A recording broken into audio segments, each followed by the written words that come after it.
Good evening. You're just in time for the story. Take a seat.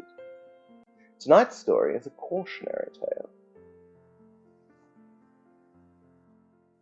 The desert of the Ormr Landvaettir Peninsula is said to be one of the most inhospitable in the known world.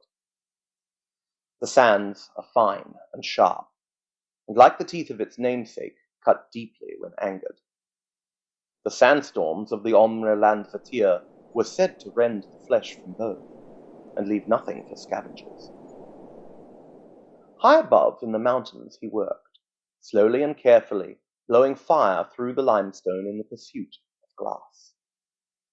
His scaled claws were not suited to the task, but after millennia of attempts, even the great Wirrum's claws were able to work the tools.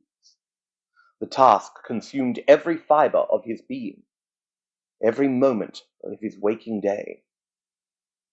It even calmed his lust for treasure and hoard.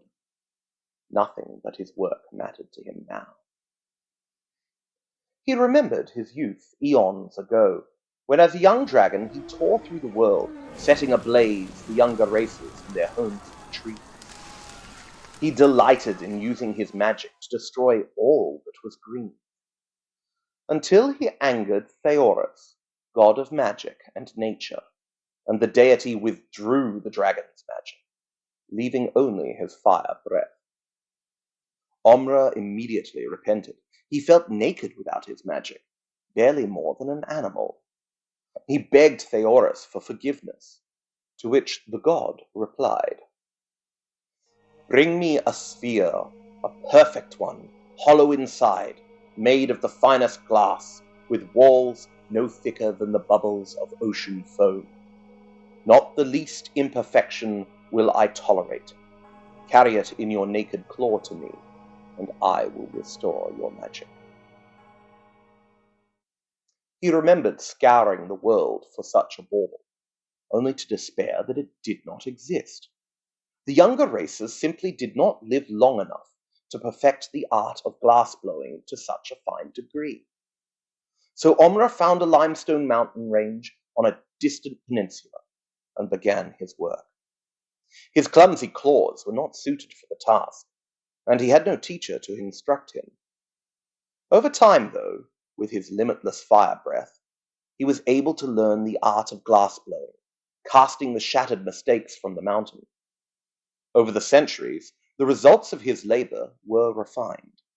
He threw the remnants of the failures aside, and they landed in the forests below, piling up until one day he held in his tools the perfect sphere of glass. He remembered the feeling of triumph as he held it, so perfect that even Theorus would cherish it.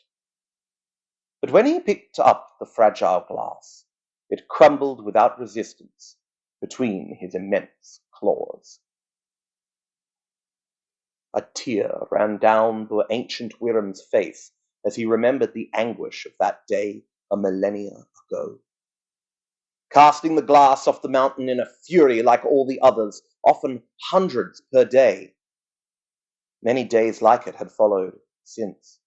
Every century or so, one of Ormr's attempts would be flawless, and the possibility for redemption would be within his grasp. And every time, no matter his care, the bauble would break, his massive claws tearing through the tiny shell. Ormr pulled his latest effort from the breath-stoked kiln. He looked at it. He had long since learned how to create the perfect sphere of glass. He was now learning how to care for it. The ancient red Wirrum looked at the work with longing and trepidation. It was his child, and he had love for it.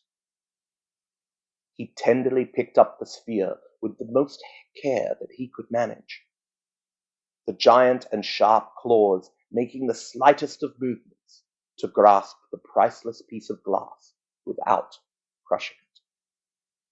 He lifted it ever so gently and placed it in his claw. It shattered,